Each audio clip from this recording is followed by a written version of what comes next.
Hey folks, my name's Rene Enriquez. Welcome to Uncensored.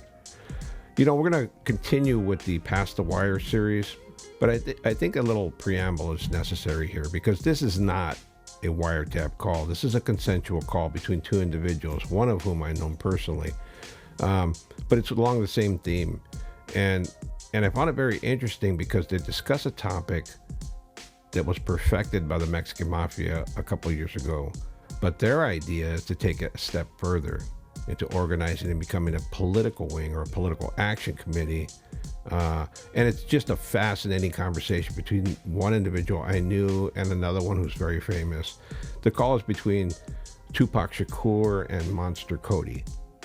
And I know some of the viewers may scratch their heads and say, well, how is this relevant to the Mexican Mafia?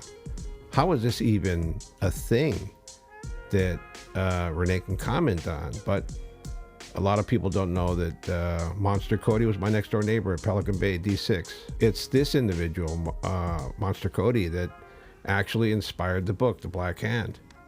He allowed me to read his manuscript when he had just gotten agreement to get published.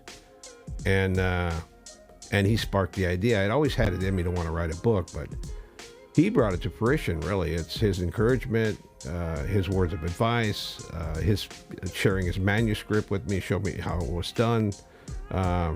He was my neighbor for quite a while, and we got along quite well. He was a good guy, really down to earth, a little militant in his attitude, mentality, but to me, he was just like a regular gentleman. And I'd heard about him for years. But never met him personally. But it was at Pelican Bay that I encountered him. He is the genesis of the Black Hand. A lot of people don't know that, but it's the God's honest truth. Monster Cody spawned this book here. He gave me the idea to write it, and I contacted Chris Blatchford. And I've never told that story publicly before, but it is how it went down. But I want you to listen to this conversation between Tupac and Monster Cody. I'm going to run that now. Uncles and all of the men in the community, they do security. Right. Get their respect back for the kids and everything. Then we had the FOI come out. We had the deacons from the church. They do security. The deeper voice is Tupac Shakur. He's the one talking about the deacons and the people providing security. The other voice is Monster Cody. We just play football, baseball, get that community spirit going again. And then on the weekends, we have block parties. All right. Every rapper got to get up. Every rapper, nigga, if you got a record out, you got to get up for us. You got to come to a free show for the hood. That's real. And it's like a little tour. So we do that. We get all the communities back together. I'm talking to Al Sharpton about this, some other motherfuckers with some power. And then when we do that, we register the voters. And if we can register them for Democrats, Republican, or Independent.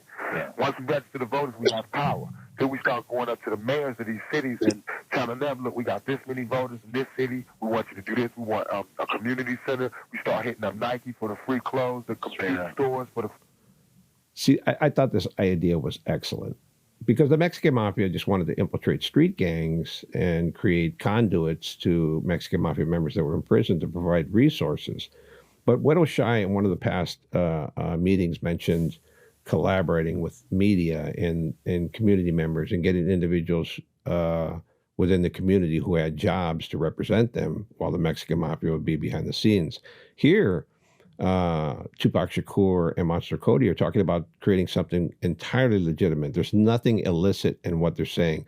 I think I want to make that clear right now, that what he's doing is honorable. It's a contribution to the community. He's doing it for the kids.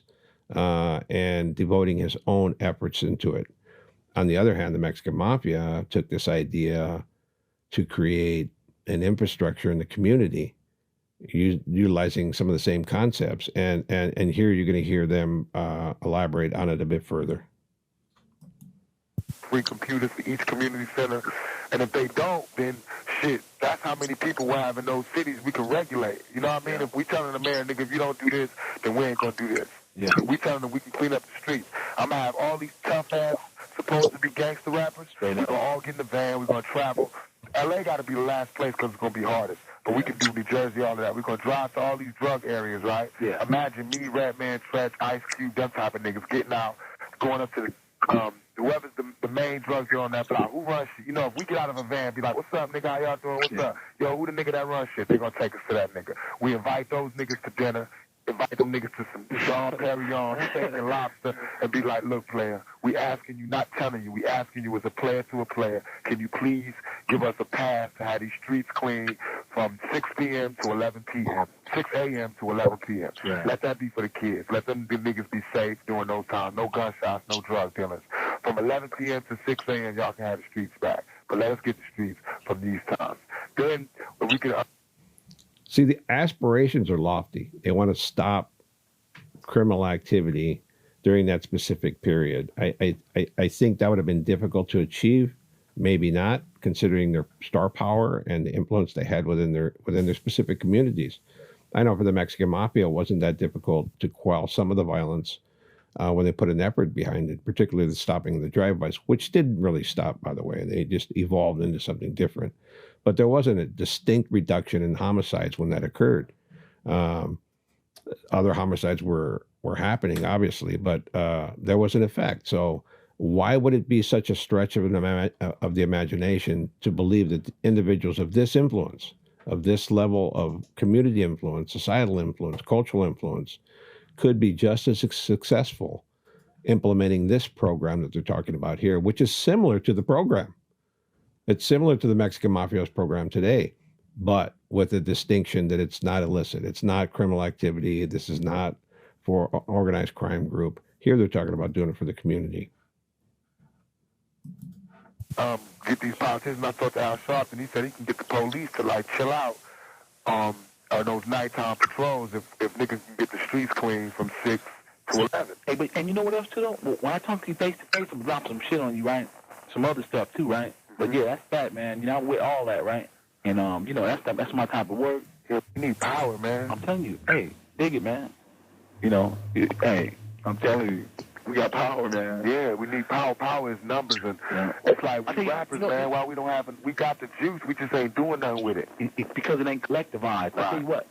Did you see these cats in Chicago? I think they was GDs. Yeah. They put people in the street. I know they be looking out for me when I come out there. And they be running. They be running people on the ticket like for council. I know they got them. This dude, what's his name?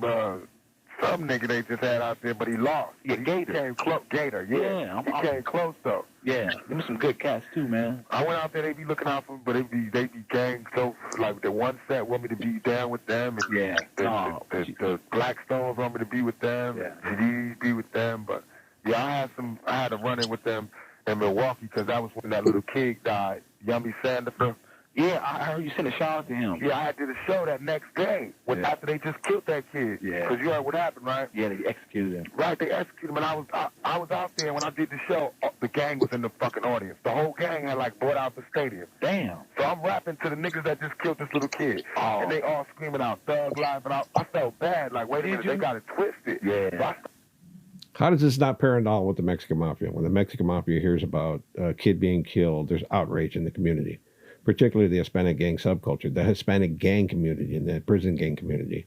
There's outrage, and what do? They target those individuals, right? Here, you hear the same outrage from individuals of similar stature. Obviously, Tupac Shakur was not a gangster, not a mobster, but Monster Cody was an Eight Trey gangster. I mean, he was with the business. So, and you hear that from them. They're taken aback by people killing children. I don't think there's any gangster that I've ever known that was in accord with that from any ethnicity. Not the whites, not the blacks, not the others, and others encompasses anything other than white, black, and Hispanic in accordance with CDC policy, right? But I've never heard anybody be in accord with killing children. Start cursing them niggas out like y'all niggas is cowards. Y'all niggas cowards. Y'all killed that kid. Y'all niggas is punks, man. I hate all you niggas. I hurt all you. Them niggas start throwing shit. We had shit out in the stadium. Damn. It was tough, man. The whole gang tore up the whole neighborhood. But then I started getting letters from that area where all like the mothers, the girls was right. He like, thank you for doing that because everybody's scared of these niggas. See, that's what I want to do. That's right. I wonder if these gang niggas ain't gonna get straight, then I want to take them out the gang. That's real. Because if they don't, it's making trouble on us. Yeah, because if you ain't part of the solution, then you part of the problem. No doubt. Therefore, you gonna be trying to whack us anyway. No doubt. You know what I'm saying? So shit, you know, business as usual. That's how I feel. But just for the forces of good, man. You know, I'm with all that, Pop. You know, anytime anything I can do, brother.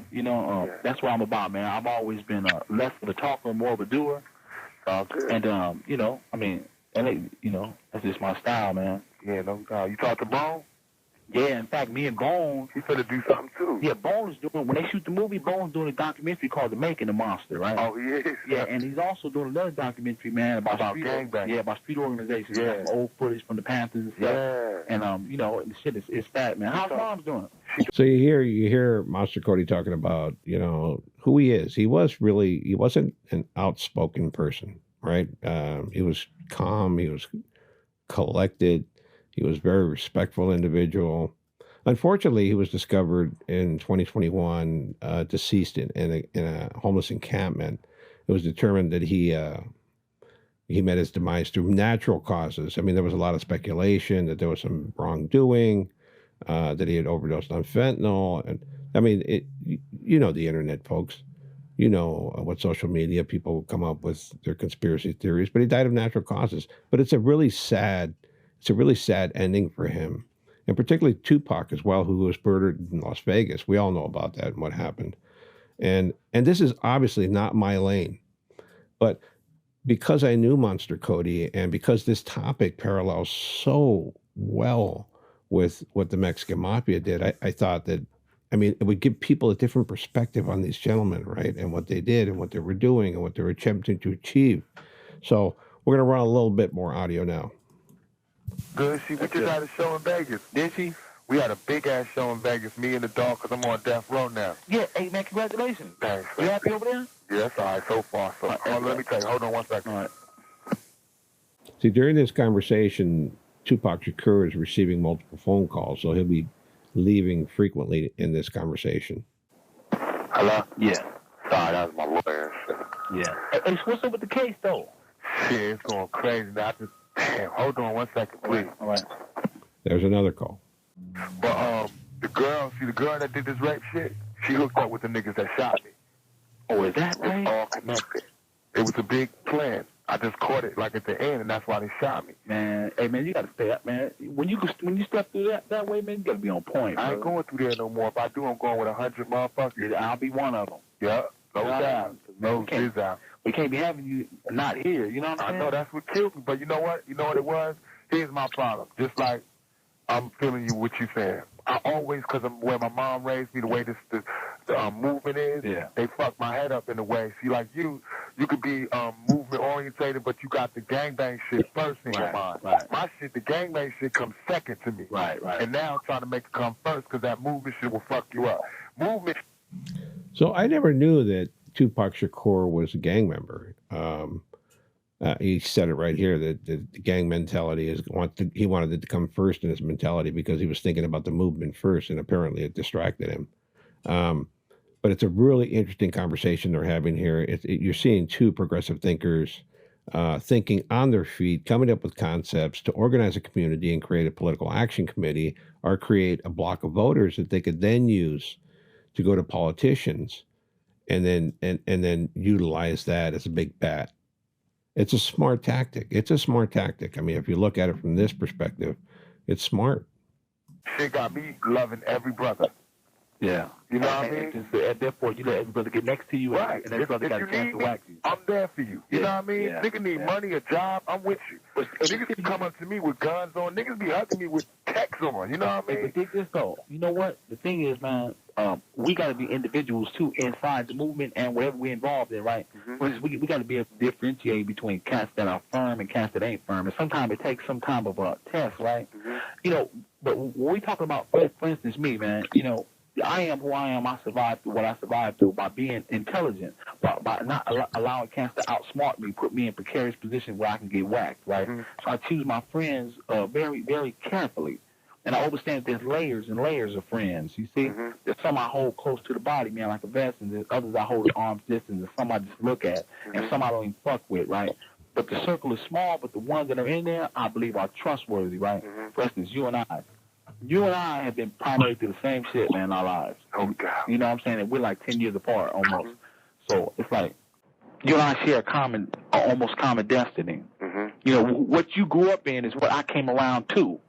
You see what I'm saying? Like you pointed out that the banging shit was first with me, and then the movement. With you, the movement was first, and then the banging came second. Yes, that's the ill shit. I'm getting around to where you grew up at. And I'm getting around to where you grew up You at. see, so who else better, you see, who can get along than you and I? No doubt. And watch each other's back. Because No you doubt. want it, I want it. No doubt. Together, but you know what I mean? I believe that the movement that they're talking about is that they're both Muslims, that they both embraced Islam. I remember talking to Monster Cody about this. And I remember one thing distinctly about Monster Cody. He would send me his manuscripts and his writings for me to read. And there was one word that he despised, and that was understand.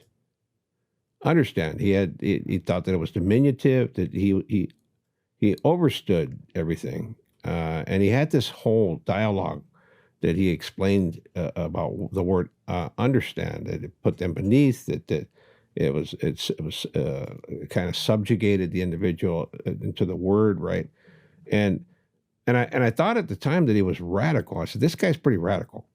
But, you know, in his own mind, he made sense. This is a really intense conversation between the two, coming up with a great concept. Unfortunately, it never came to fruition because obviously Tupac Shakur met his demise.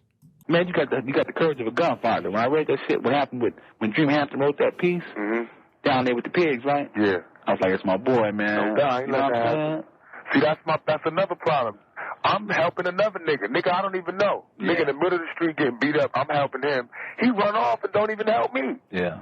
That's fucked up, man. These niggas just shot me. Like, when the white cats pulled the gun on me, I was prepared. You know what I mean? I could react. When a nigga pulled the gun on me, I like froze up. Like, oh shit, a nigga gonna kill me? Yeah. I'm telling you, you know what we should do, Pop? I'm telling you, me and you should sit down, right? And we should do a book on you, man. Yeah? You know what I'm talking about? I'm gonna try to do that. Check it out, man. A straight up autobiography or something like that based on your life, like Malcolm had sat down with Alex Haley. I'm telling you, man, because the shit that you've been through and I've been through, just like my book, man, I had to document that shit. Hey, your book is on everything, homie. I'm not just saying this. Your shit is a classic. I'm telling you. Yo, it's niggas, when I was up in that jailhouse, niggas who hated West Side, they don't like nothing. The book they're speaking of is Monster Cody's autobiography titled "They Call Me Monster." I read the book. I read the manuscript before it was published, and it's an awesome book. I mean, it's an interesting tale. And one would think that a Mexican Mafia member would not want to read the autobiography of a Eight Trey Crip member. But I found it fascinating. And like I said in the beginning of this piece, that Monster Cody is the genesis of the Black Hand. He's the one that put the concept in my head. And I thought, oh, my story is far more interesting than this story. I could get a bestseller too. That's what I thought at the time, right? And he encouraged me. I mean, he really encouraged me. Let me read his manuscript, his book proposal, the whole 9 yards. And he put it out there, you know, and I really appreciated him for that, because he's the one that really was the fire. He lit the fire in me to write a book. And he's talking to Tupac about co-authoring autobiography. I think it would have been awesome had they collaborated on that piece. Loving you. I had motherfuckers speechless. They was reading, niggas that can't read was reading this shit in one day. Yeah. Nobody could put that shit down. But I'm telling you, hey, but yours would be just as explosive. And I'm telling you, brother, I guarantee you, before we even get through with the book, Hollywood will be on our job. No doubt. I'm telling you, man. They already want me to do something. I'm telling you. I've been holding them back because I can't get the right one. I asked, like, Maya Angelou to help me write an autobiography. She was like, okay. Man. But it's a time thing. You know what you need? And also, too, you know what you need? Somebody to write it from our level. Yeah. To kick the slang, to have that shit right.